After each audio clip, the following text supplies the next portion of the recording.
Welcome dear students. In the last part we saw the poem. Now we shall see English workshop on page number 14, 1.3. Trees are the kindest things I know. त्याच्यावरचा English workshop page number 14 वर दिलेला आहे, तो आपण बघतोय. Pick from the poem words that rhyme with the following words. फनला कवितेत आलेले शब्द आपल्याला लिहायचे आहेत. फनला sun begin, know KNOW know, GROW grow, AGO ago, now above of, now above of.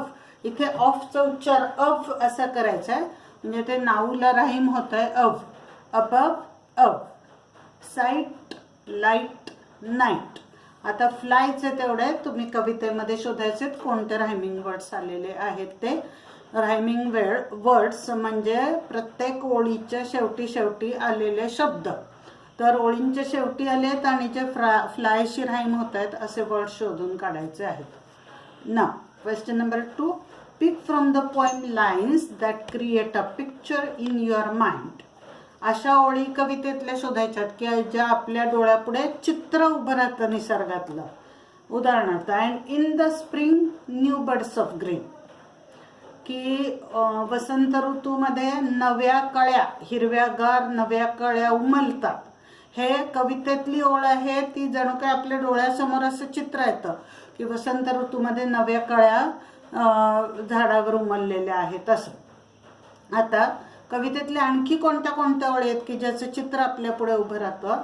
तर moon floats on the sky, की चंद्र आकाशामध्ये तरंगतोय, हे आपल्या डोळ्यापुढे चित्र उभं राहतं.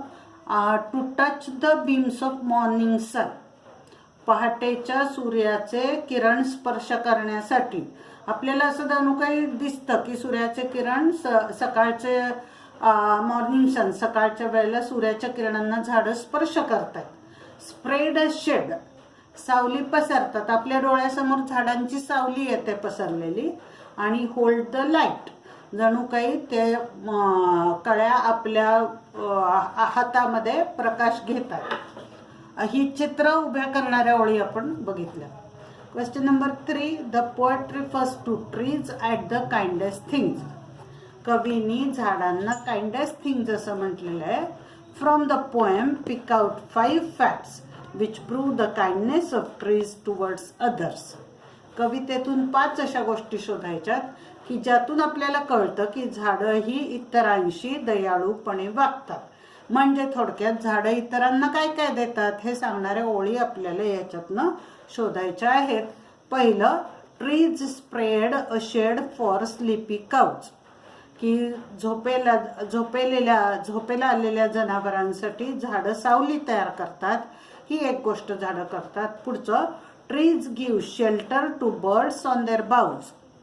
झाडं पक्ष्यांना त्यांच्या फांद्यांमध्ये आसरा देतात, शेल्टर, आसरा देतात. Trees give us fruits, leaves and wood. झाडं आपल्याला फ्रुट्स, लिव्ज आणि वूड देतात. हे आपण कवितेमध्ये बघितलेलं आहे. Trees give us leaves to burn on Halloween.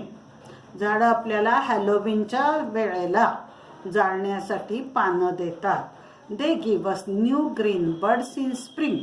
आणि वसंत ऋतूमध्ये ते हे हिरव्या नव्या कळ्या आपल्याला देतात. या 5 गोष्टी झाडं आपल्यासाठी करत असतात. Find words that describe the following. आता काऊच कशा? स्लीपी, काऊचचं वर्णन करणारा शब्द, ह्यालाच आपण ॲडजेक्टिव्ह म्हणतो. काऊच कशा? स्लीपी. न्यू बर्ड्स, तर ग्रीन न्यू बर्ड्स किंवा green spring new birds, green new birds. नंतर सन कसा? तर मॉर्निंग सन. ललबाय कशी? तर ड्राउझी ललबाय. आणि trees kindest, trees kindest. Pick out the lines that mean the following. Trees provide shelter for animals. प्राण्यांना झाडं निवारा देतात, आसरा देतात. याच्यासाठी कवितेत आलेली ओळ कोणती आहे? And spread a shade for sleepy cows. Cow हे जनावराचं प्रतीक, प्राण्याचं प्रतीक, आणि त्याला सावली देतात म्हणून and spread a shade for sleepy cows. ही झाली पहिल्या उत्तराची ओळ. Trees provide food for all. सगळ्यांना झाडं अन्न देतात, तर त्याची ओळ आहे they give us fruit in leaves above. इथे आपल्याला फळं आणि पानं देतात. पानांची आपण काही पानांचीच भाजी करतो, तर they give us fruit in leaves above. हे झालं trees provide food for all याची ओळ. Trees are most लव्हेबल.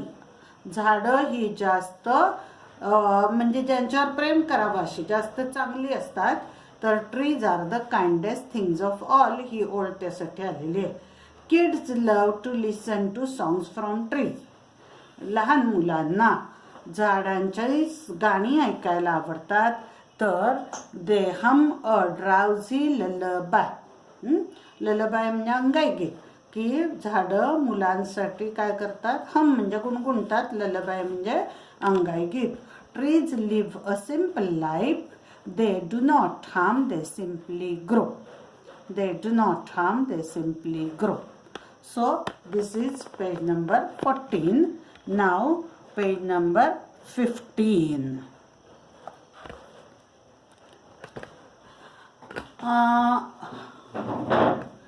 What living things can cause harm to one another? कोणते असे जीव एकमेकांना हार्म करू शकतात? हार्म म्हणजे अपाय करणे, इजा करणे, दुखावणे. Name any 5. कुठल्याही 5ची नावं लिहा. आता कोण कोण एकमेकांना हार्म करतात बघा. Men to animals, animals to men, mens animals, animals men असं लिहायचं उत्तर. Men dash animals, animals dash men, men dash birds, birds dash men, किंवा animals dash birds, birds dash animals. काही प्राणी पक्ष्यांना खातात बघा, त्यामुळे.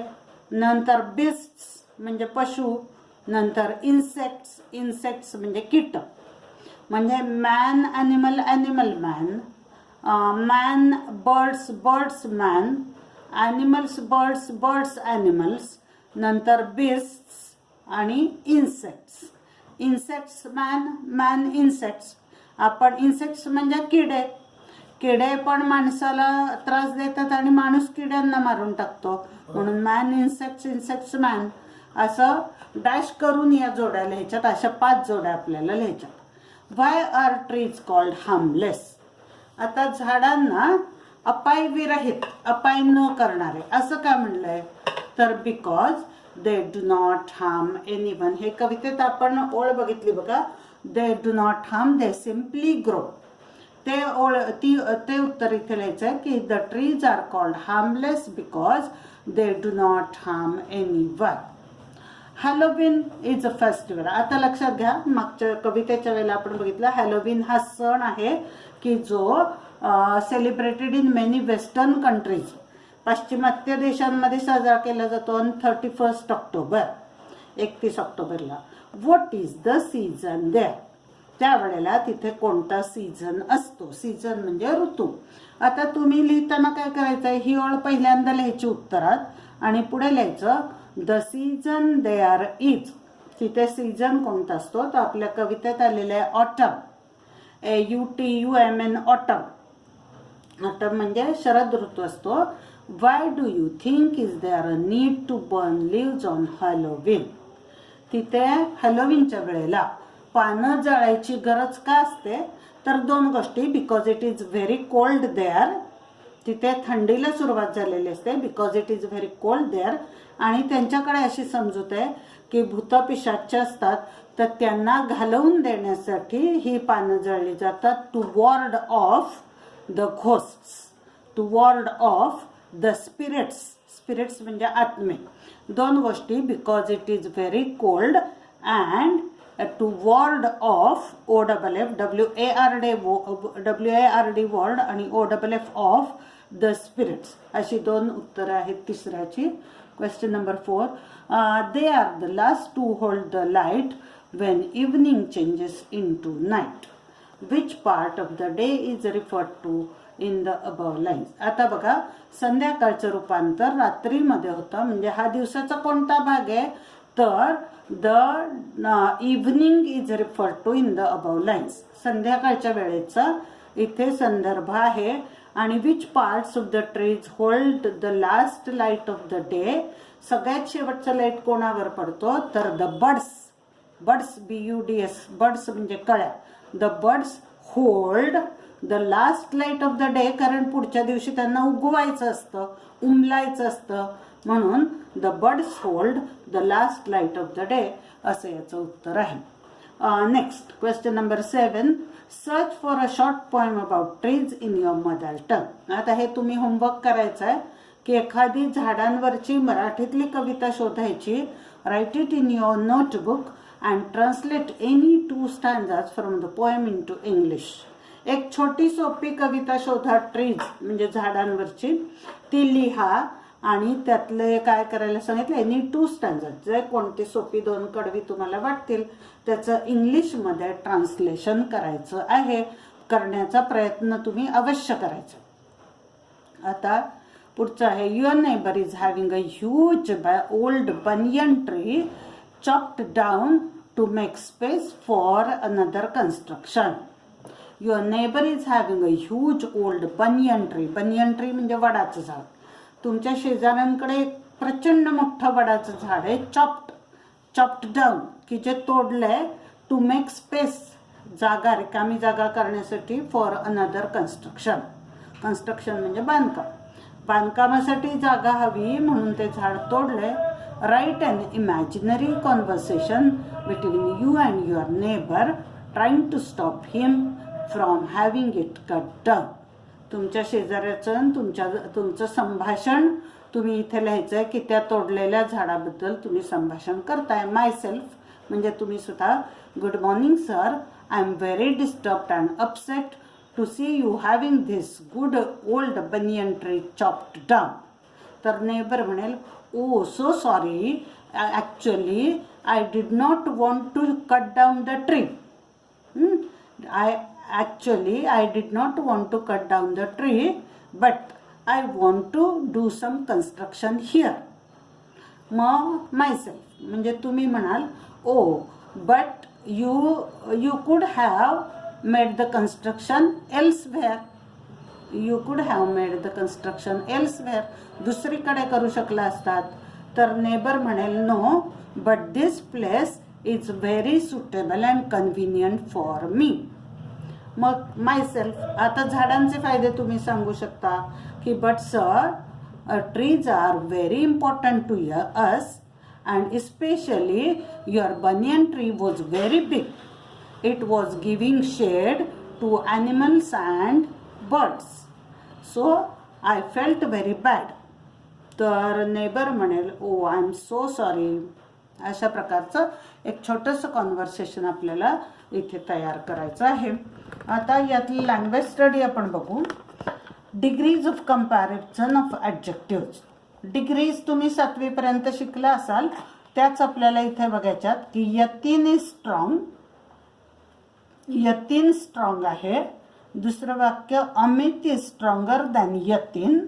अमित हा यतीनपेक्षा, म्हणजे यतीन स्ट्रॉंग आहे पण यतीनपेक्षा स्ट्रॉंग आहे Amit. And Praveen is the strongest of all. आणि प्रवीण हा सर्वात स्ट्रॉंग आहे.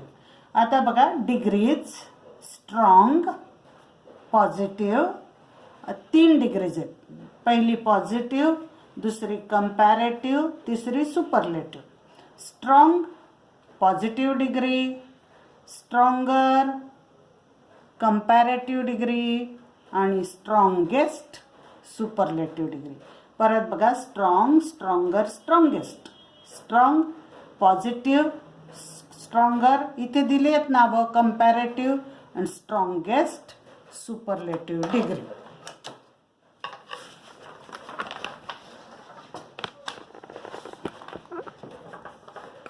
आता आपण पेज नंबर 16 बघूया की आपल्याला काही शब्द दिलेत आणि त्याच्या डिग्रीज लिहायच्या. काइंडेस्ट ही सुपरलेटिव्ह दिली आहे. तर पॉझिटिव्ह काय होईल, KIND काइंड, इथे ई नको आहे, KIND काइंड. कंपॅरेटिव्ह करताना मात्र ER लागणार आहे, KINDER kinder.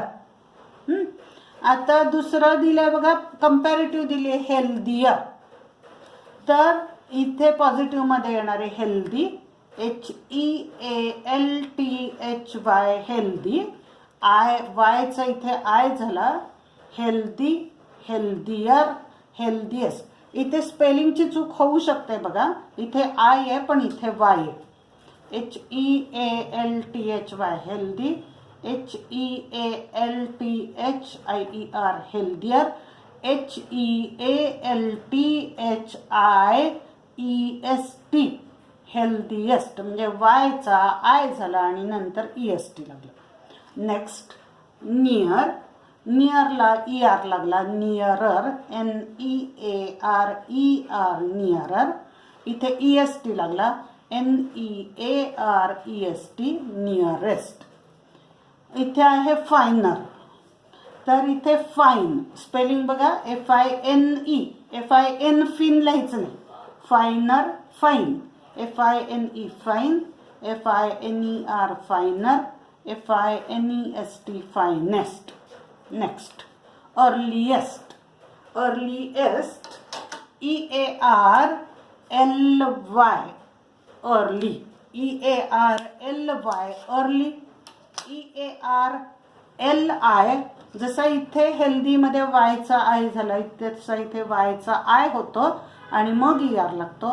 EARLIER earlier, EARLIEST earliest. Next small, smaller, smallest. इथे फक्त ER आणि EST स्पेलिंगमध्ये, बाकी काही बदल होत नाही. आता faster. Faster, FAST fast, FASTER faster, FASTEST fastest.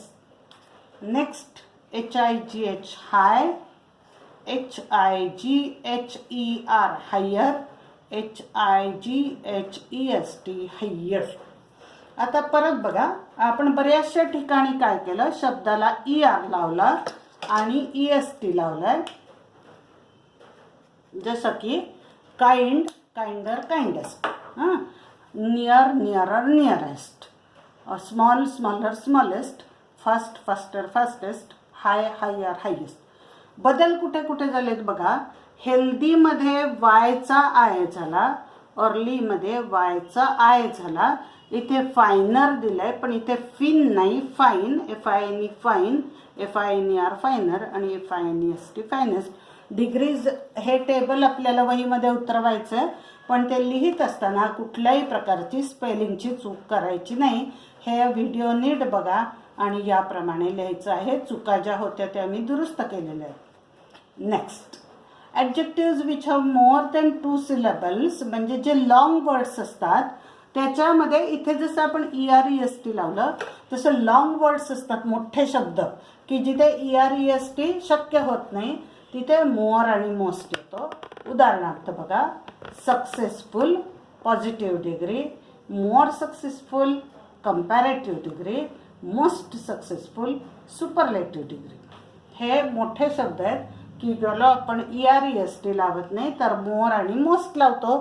तो EREST आपण शब्दाच्या शेवटी लावलेला आहे इथे सगळीकडे, पण मोर आणि मोस्ट हा शब्दाच्या आधी लागतो. बघा, ancient, more ancient, most ancient. More MORE, most MOST. Ancient, more ancient, most ancient. Special, more special, most special. Significant, more significant, most significant. Advanced, more advanced, most advanced. Accurate, more accurate, most accurate. आता काही आणखी शब्द शोधून काढायचे, जसा की beautiful, more beautiful, most beautiful. Wonderful, more wonderful, most wonderful. Careful, more careful, most careful. Hardworking, मोठे मोठे शब्द शोधून काढायचे. अजून 5, इथे 5 दिलेले आहेत. अजून 5 शब्द असे शोधून काढायचे की ज्याला मोर आणि मोस्ट लागतं आणि ते ह्याच्या खाली लिहून अशा 10 शब्दांचं टेबल तुम्ही वहीमध्ये तयार करायचं आहे. Question number 3. When in a line of a poem human characteristics are given to something non-human, the figure of speech used is personification. आता इथे आपल्याला फिगर ऑफ स्पीच म्हणजे अलंकार शिकायचं आहे की एखादं झाड आहे किंवा एखादी वस्तू आहे त्याला ह्युमन कॅरेक्टरिस्टिक्स की मानवी जे गुण आहेत, मानवी वैशिष्ट्य आहेत ती त्या वस्तूमध्ये किंवा त्या ह्याच्यात आली, निर्जीव वस्तूमध्ये आहे असं दाखवलं की त्याला पर्सॉनिफिकेशन अलंकार असं म्हणतात. पर्सॉनिफिकेशन म्हणजे निर्जीव वस्तूला सजीवाचं किंवा माणसाची उपमा देणं. निर्जीव म्हणता येणार नाही कारण इथे झाड पण सजीव आहे, पण जी वस्तू मानवी नाही त्याला मानवाची उपमा दिलं. उदाहरणार्थ ट्रीज आर द काइंडेस्ट. झाडं ही कशी आहेत? काइंडेस्ट, दयाळू आहेत. दयाळू हा माणसाचा गुण असतो, तो त्याला दिला म्हणून ट्रीजमध्ये इथे कुठला झाला? पर्सॉनिफिकेशन हा अलंकार. पर्सन म्हणजे व्यक्ती, एखाद्या व्यक्ती नसलेल्या वस्तूला व्यक्ती आहे असं भासवणं, त्याला पर्सॉनिफिकेशन. उदाहरणार्थ बघा, हमिंग ट्रीज, आता गुणगुणणं. कोण गुणगुणतं? माणूस गाणं गुणगुणतो. हमिंग ट्रीज, गुणगुणणारी झाडं, जणू काही माणसासारखी ते गुणगुणताय तशी कल्पना इथे केली आहे म्हणून इथे पर्सॉनिफिकेशन अलंकार झाला. रनिंग रिव्हर, पळतं कोण? माणूस, तर रनिंग रिव्हर धावणारी नदी म्हणून इथे पर्सॉनिफिकेशन झाला. स्माइलिंग फ्लॉवर्स, हसतो माणूस, हसणारी फुलं, पर्सॉनिफिकेशन झाला. आणि तुम्हाला सांगितलं find the examples of personification from the poem. ही तुम्ही शोधून काढायची आहेत आणि उत्तराचा मला फोटो टाकायचा आहे, फक्त या उत्तराचा, पर्सॉनिफिकेशनची एक्झाम्पल्स. थँक्यू.